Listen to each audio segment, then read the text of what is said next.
Bueno, el gusto de recibir ahora al licenciado Miguel Gorelick, es analista ganadero, además es director de Valor Carne. ¿Cómo te va, Miguel? Bienvenido, gracias por recibirnos. Buen día, Silvio.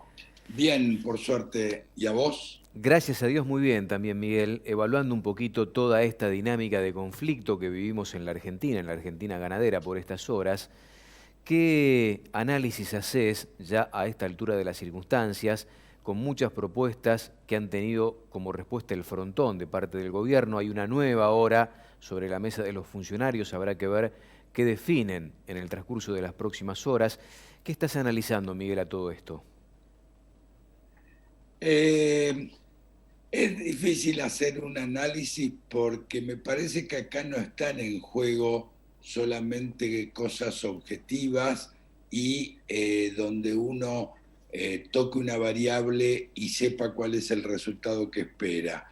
A mí me parece que de parte del gobierno, que también es complicado hablar de un gobierno porque parecería que hay por lo menos un par de facciones distintas, un par de sectores distintos del gobierno con distintos objetivos. Eh, digamos, el planteo de esperar que baje con este tipo de medidas el precio de la carne vacuna al público, me parece que es tirado de los pelos. Entonces, a partir de ahí, los análisis dejan de convertirse en una cuestión profesional y pasan a ser o lo que te cantan las tripas o una cuestión de análisis político, pero no pasa por las herramientas económicas y sus consecuencias. Coincido plenamente, ¿no? Esta visión que vos tenés respecto de la suerte de abraxas que hay dentro del mismo espacio de gobierno es una constante en distintos ámbitos de la política, ¿no? Que también se traslada al sector de ganados y carnes, lamentablemente en este caso. En este contexto, ¿qué es lo que estás viendo de la demanda mundial? Ustedes en Valor Carne suelen seguir detenidamente lo que pasa con el producto y sus precios en otros países que son competidores o complementarios de la oferta argentina, como por ejemplo Brasil, Uruguay, Paraguay. ¿Ha tenido alguna incidencia en estos últimos días la salida de la escena del negocio de la Argentina en el mundo? Sí, claro, ha tenido una incidencia en nuestros competidores más directos, pero también se han publicado artículos de análisis sobre impactos en un competidor no tan directo como es el caso de Australia. Eh, el anuncio del presidente coincidió, desafortunadamente diría yo, con una de las ferias de alimentos más grandes del mundo, que es el CIAL de Shanghái, y ahí rápidamente los exportadores de Uruguay, de Brasil, comenzaron a solicitar precios más altos, en promedio del orden del 10%, lo que constituye claramente un beneficio para ellos, por lo menos de corto plazo. Y también los exportadores australianos se subieron a este caballo y están eh, pidiendo más precios, con suerte en general favorable. Es decir, China, que venía pagando precios un poco más bajos que los que pagaba hace un año, es decir, la comparación interanual daba precios negativos, por eso tampoco se entiende muy bien la manera en que el gobierno argentino ha generalizado el tema este de los aumentos internacionales de los precios de las commodities o de los alimentos, porque no es el caso de la carne vacuna claramente. Ahora sí, a raíz de la decisión argentina, estarían subiendo. Pero, en fin, es una situación que todos nuestros competidores, por lo menos con una visión de corto plazo, leen como favorable, y obviamente desfavorable para nosotros. Me llama la atención, y está publicado en Valor Carne, lo que ha pasado con la demanda china en los últimos 5 años, la evolución de compra de carne vacuna por parte de China, que no sé, hace 10 años atrás no existía en el planeta carne en cuanto a demanda, ¿no? Efectivamente.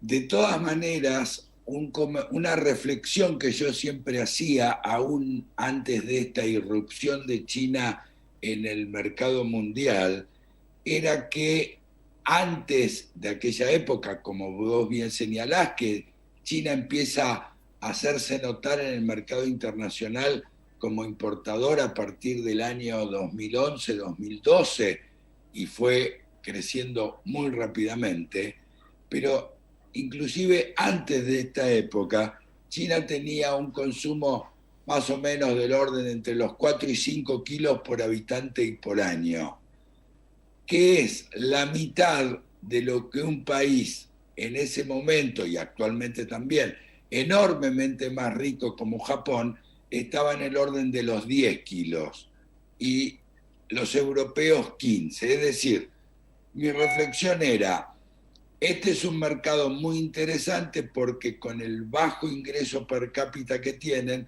están en la mitad del consumo de Japón. Quiere decir que si tuvieran un poco más de progreso, esto también se reflejaría en el consumo de carnes. Bueno, todavía está muy lejos del ingreso per cápita de Japón, pero esto, lo que ha pasado en estos últimos años, está reflejando esa inclinación mucho más carnicera que tiene China frente a otros países que antiguamente no consumían carne vacuna. ¿Cuál fue la evolución concreta en los últimos 5 años en cuanto a consumo de carne vacuna? ¿Tenés el dato, Miguel, a mano? Sí, tomando como base el año 2016, la estimación de los 6,5 kilos más o menos que va a consumir este año China representa un 35% de aumento sobre aquel valor que no llegaba, que 5 años atrás no llegaba a 5 kilos. Como además, si bien a una muy baja tasa, la población china sigue aumentando, esto significa que la oferta total de carne en China, que es la sumatoria de la producción doméstica y las importaciones, aumentó en 5 años en el 40%. La verdad que es impactante y uno a veces no dimensiona lo que puede llegar a ocurrir si China sigue fortaleciendo su economía interna, facilitándole una mayor capacidad de compra, un mayor bienestar del ciudadano promedio, pensando en lo que puede llegar a significar el incremento, como se está notando, no solo en cuanto a demanda de carne vacuna, sino de alimentos de mejor calidad. ¿Me permitís hacer una pausa, Miguel, y seguimos charlando un ratito más? Sí, claro. Miguel Gorelick, acompañándonos en la mañana de Mercado Visión, vamos a seguir charlando un ratito más con él después de la pausa. Tenemos el gusto de seguir conversando con el licenciado Miguel Gorelick, hombre de Valor Carne, que además tiene una vasta trayectoria y experiencia en la industria frigorífica en la Argentina. ¿Vos crees, a partir de tu experiencia, importante, Miguel, que a Argentina le va a costar caro o le va a salir gratis esta decisión que ha tomado de cerrar al menos por 30 días? No sabemos cómo va a terminar todo esto, el tema de las exportaciones de carne vacuna? ¿Cómo lo ves a esto? Esto le va a salir extremadamente caro. A la Argentina como país exportador, digamos, pero también a la Argentina como una sociedad que tiene un determinado nivel de riqueza, es decir, de bienes acumulados, porque este es un golpe muy fuerte contra todas las expectativas a lo largo de la cadena, desde el criador hasta el minorista y el exportador.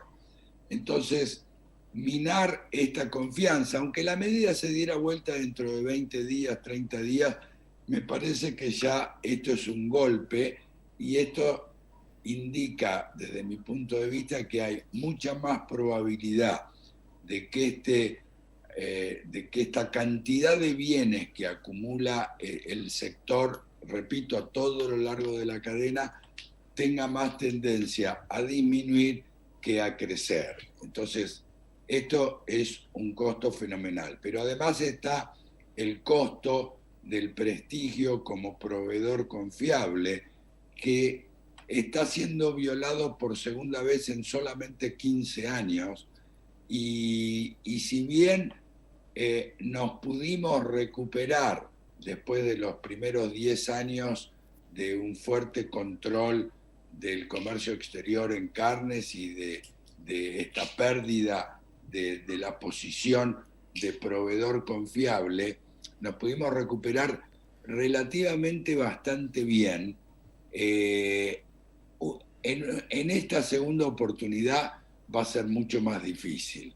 Y la verdad es que es un daño autoinfligido que no tiene el menor sentido porque, como decía al principio, con esto no va a bajar el precio de la carne al público de manera rápida y de manera sostenible fundamentalmente, lo que hace más difícil de entender a la medida adoptada. Eh, Estoy escuchando con mucha atención. Si no baja el precio del producto, o por lo menos no hay alguna señal en este sentido, es probable que, por los dichos de los mismos funcionarios y por lo que está escrito en la resolución 75 que firmó Basterra, que siga esta decisión entonces de mantener cerradas o limitadas las exportaciones. No sé qué análisis hacés vos con respecto a este tema tan sensible, Miguel. Yo oí que había una versión que decía que el gobierno no había aceptado una, o por lo menos una de las últimas presentaciones que hizo el sector privado, Ujú. y que entonces iba a optar por prohibir la exportación de ciertos cortes. Eh, la verdad es que tampoco me parece conducente. La nota periodística señalaba o especulaba con que esto podía ser asado, vacío, matambre y algún otro corte de este tipo. Realmente me parece que la prohibición de la exportación de estos productos no va a causar un impacto fuerte porque en general no se exportan los mismos, y claramente no se exportan cuando son cortes provenientes de un novillo.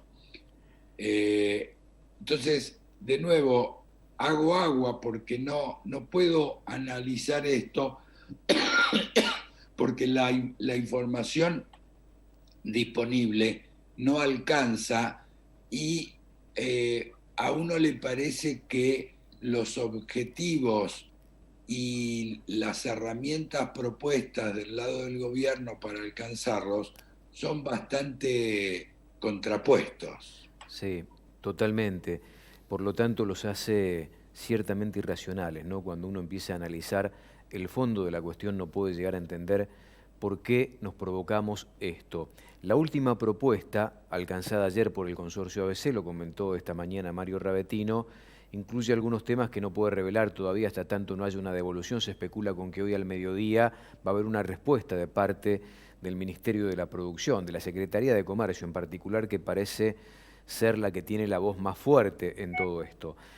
La intención de parte del ABC, que hasta aquí se ha mostrado como el único canal de comunicación entre el sector privado y el público, es involucrar a la mesa de las carnes, y la propuesta es empezar a trabajar a largo plazo para que Argentina en un futuro, nos imaginamos, de largo plazo, produzca 5 millones de toneladas de carne. Daría la impresión de que es una suerte de quimera esto, ¿no? En este contexto que estamos hablando hoy, Miguel. Sí, como vos decís, coincido completamente.